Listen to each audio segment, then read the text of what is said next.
Smith Researches. Yes, Realizer. Oh, so there's Smith Research. Yes. It's there. You got it. Okay. Yeah. All right. Wow. Yeah. Welcome everybody to Very Important Geeks. This is my friend, Equally Important Geek, and today we are going to be reviewing the Smith Researches Realizer A16 head amp. You lost it. Thing. Had it, lost it.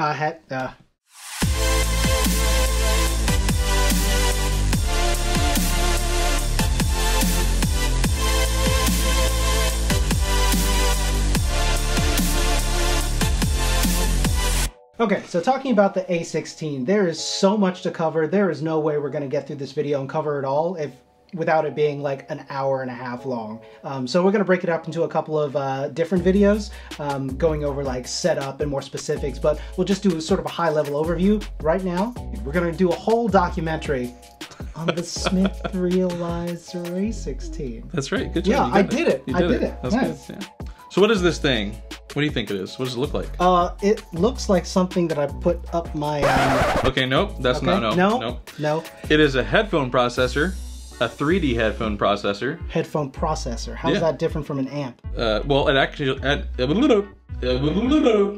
It can actually output 24 virtual speakers. Okay. It can produce Atmos. Later, they're going to have certification for Aura 3D and DTSX. Basically, if you want a home theater system, but you live in an apartment, or you have kids that are sleeping, or a wife that's right next door, like mine is. So that's who it's for? Yes. Okay. Yep. It's expensive. This thing actually went up in price, like 400%. It started at $1,000, I think. Was this a Kickstarter? It was something like that. Maybe Kickstarter or one of those Indiegogo. Okay. And some of those people are still waiting, but it started like I think around $1,000. But now you can get this thing for $4,000. So it is not for an average consumer, but if you're looking for the best home theater surround sound without disturbing people in your house, this is the thing to get. This one doesn't come with a headphone, so I'm actually using these with the Sennheiser's HD800S. So I have these, but you can use literally any good stereo headset. Okay. The power doesn't come from the headphone so much as this processor, this amp. So we're going to do a blind sound test with you and see how it goes. Let's see if I can figure it out. We're also going to be talking about the setup process, because that is very complex. Anyway, and I just left it with the default sound, and they sounded great. Yep. But man, when you set up like everyone said this in any review video I've seen on the website, like the forums online, everybody says take the time to set it up. Yeah. So it pretty much sounds like if you were going to get this, go ahead and commit to fully setting it up. Otherwise, you're wasting your money. You can get literally any other amp. To fully realize like why you would justify spending what, $4,000? $4,000 on this thing. Now there are some things I didn't set up, and that's okay for me because I really don't care about it. Okay. So 3D head tracking. Okay. So when you're moving your head, you know, if you really want that experience of being in an auditorium, you can do that. One thing I didn't mention is this thing actually has room virtualization as well. So it can do speaker virtualization. Yep. You can do room virtualization. Yep. You can go online and download a room anywhere in the world that people upload, even someone's living room if you really wanted to. Yeah. But you can, man, it's amazing. This thing, you can actually record your own room and set it up so that it sounds just like your surround system. Nice. So that's not set up on here, but the personalization is. I did not set up my own room in here either. Okay. Mostly because, like, if I could listen to any auditorium, why would you want it to be your room? Yeah. Now, if I were doing an example of like headphones on and headphones off, then we should do that at some point. I think that'd be a fun video and see if you can tell the difference. And like, I know you can go on Smith Research's website and see like people's reactions to them. Oh, interesting. You know, they had the headphones on. This is my room. Yeah, exactly. Nice. They had the headphones on, but like they were literally off and they were listening to the actual surround system. Neat. And then they switched it and they couldn't tell the difference. Have you looked into like, I guess their marketplace of downloadable rooms yet? I did. Is it a lot? It's a lot, yeah. Okay. There's a lot there, Very cool. and users upload it. It's kind of like a forum. Nice. So you can go online and upload your own if you like. Yeah, you can add to the arsenal of different rooms and select them. And that's really interesting, actually. Listen to a new room every night if you wanted to. Yeah. Yeah. What was your buying experience like with this? Pretty easy. You know, I was a little scared because everybody on the forums was saying, hey, I still haven't gotten mine. Where's my A16 at? When did you order it? So I ordered this thing on January 31st. Okay. I think I received it on February 4th. Oh, you know what? I didn't receive it. I think it was shipped out then. So Okay. yeah, it did take time at customs. First of all, they didn't know what it was, U.S. Customs. They Yep. probably thought the same thing that I thought. On the form, this is literally called an audio apparatus. Okay. And then they said it was being inspected for chemicals. And then I had to fill out a TSCA form, which was fun. Where is Smith Research? Where did it ship from?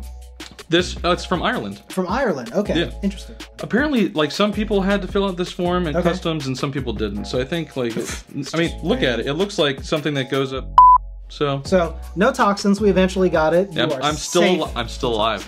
So the setup is very complicated. I wanted to listen to my surround speakers because I do have a moderately nice surround sound. It's only 5.1, but I have it's a nice setup. The problem is switching between your speakers and the headphones, right? I could not figure it out. Like, I tried doing an initial HDMI splitter right at the TV. I tried using the input. This actually has inputs in it. It has 4 inputs and 1 output. It supports eARC, which is amazing.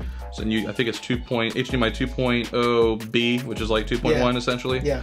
And what's great about it is you could have a lot of inputs back here, but the end result was ended up just being 1.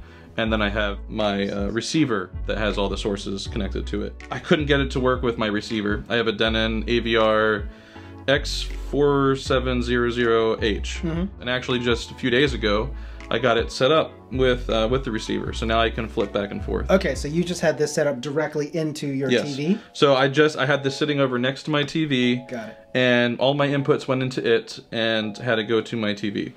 And just bypass the receiver altogether. Now, my receiver is being split. So the output from my receiver goes to this, we'll talk about this later. I have a device that it goes to. It's similar to an HDMI splitter. And then that outputs to my TV and to the A16.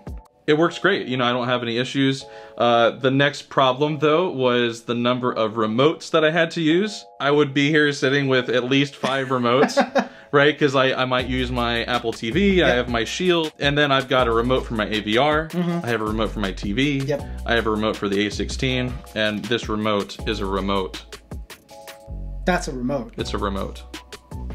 It's got a lot of buttons. Yeah, so did this thing come with any instruction manuals? So, alright. So there's like over 100-page manual that I didn't get. Okay, alright. A lot of people said that it came with a book. I didn't get the book.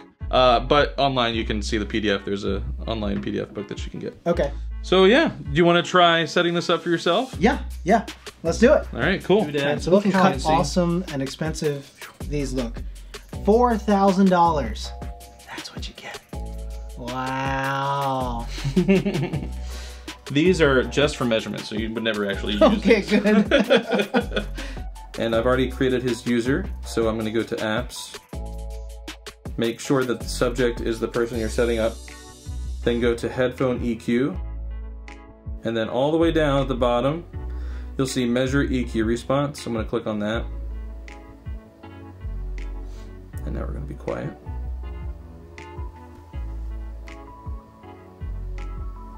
And click HP to begin. So here we go, Cole. If it gets too loud, just take them off.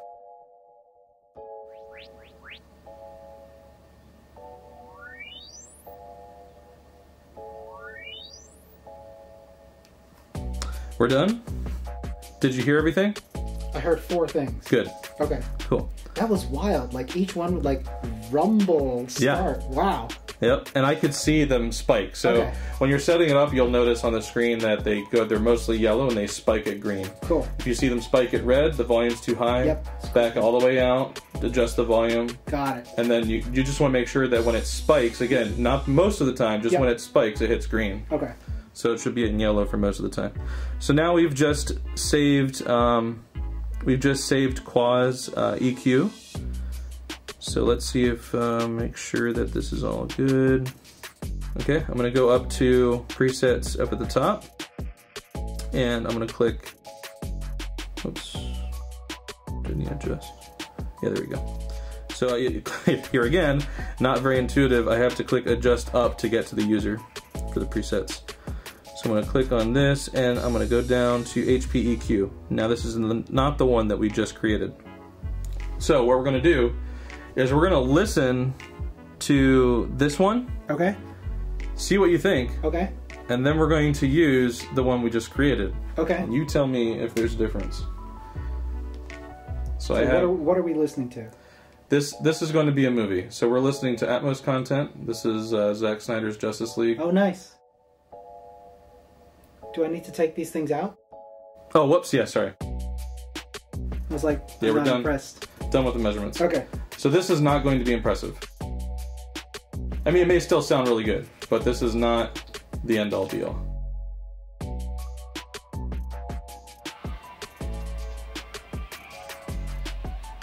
And I chose this scene because it actually has really good directional sound. Yeah, I can hear it.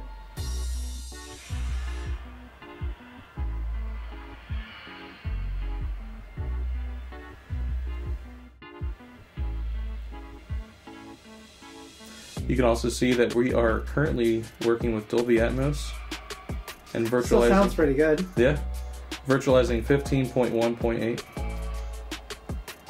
Get a lot of ooh. Yeah. We're gonna pause it, and now we're gonna use your profile. Okay. Okay.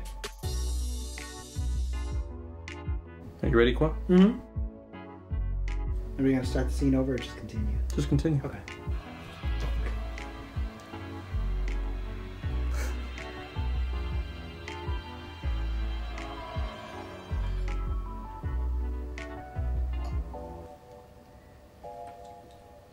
Holy. A bit different, right? Okay, it feels like the mother box is like over in the corner in this room. It's crazy. Wow. Wow. Okay, that's a big difference. Would you say the profile is a big difference? That's a big difference. Yeah. So now we're gonna pause it. Wow, that's a crazy amount of detail. Isn't that crazy? Now we're gonna I'm gonna pause it, and what I'm gonna do is I'm gonna turn on the surround system. That wasn't the surround system? Not the surround system. Okay. Well, I mean the surround system in the room. Sure. The actual speakers. Okay. All right.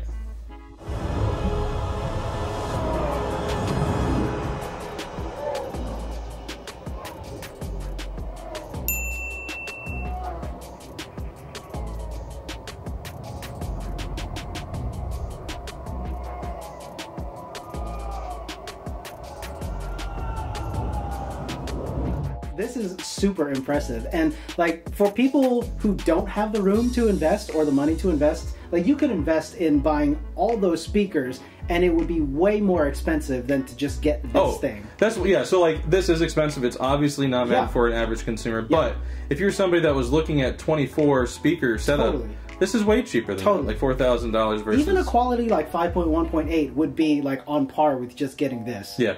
Yeah, man, that's fantastic. That when I initially saw it, I was like, that's expensive and unnecessary. But considering like what it can do and the kind of people that it's for, I could totally see just spending $4,000 on this versus, you know, getting all the speakers, getting all the construction to like run wires and stuff, and then still having sound that you probably can't use if you're in a small space and disturbing everybody else. Yeah. So, yeah, I can totally see the price being justified on this now. Yeah. All right, so final thoughts. Would you recommend this if you had to recommend it to somebody, or would you purchase it again? I would be scared to recommend it to somebody because of the price. Okay. Right? That's a huge barrier. But if I knew somebody who loved audio as much as me and appreciated good sound and like quality, yeah, absolutely 100%. Okay, so is this end game quality? This is end game quality. There's nothing better than this. Full stop. Full stop. Wow. Full stop. So, and they're still making improvements. So the cool thing is, several people, like they just came out with an upgrade that supports 24 loudspeaker virtualization. Yep. You could actually send your unit back in and they'll swap out the card. Oh, wow. You have to send it to Ireland. Sure. And pay the difference. But you could get it upgraded. I don't know if they're going to continue to do stuff like that in the future. But they do offer firmware updates. They're coming out with RO3D and DTSX. So like this literally is, there's nothing better than this. And I doubt there will be for some time. Yeah, so I had the same reservations about getting something that's like $4,000, and I really would never even entertain getting this, but after having listened to it today, I kind of might. Because, like, on the very important geek, swanky, or janky test, this is swanky. Well, thank you guys for watching the video. We super appreciate it. As always, a like, subscribe, comment is always very helpful for us. And if you like this segment, let us know in the comments and we'll have more equally important geek and audio-visual stuff. So thank you very much, and we'll catch you later. Until next time, geek out. Where would you put it? Where would I put it? Somewhere where my wife never saw it, so I don't get in trouble. I hope she doesn't watch this video. I'm so sorry.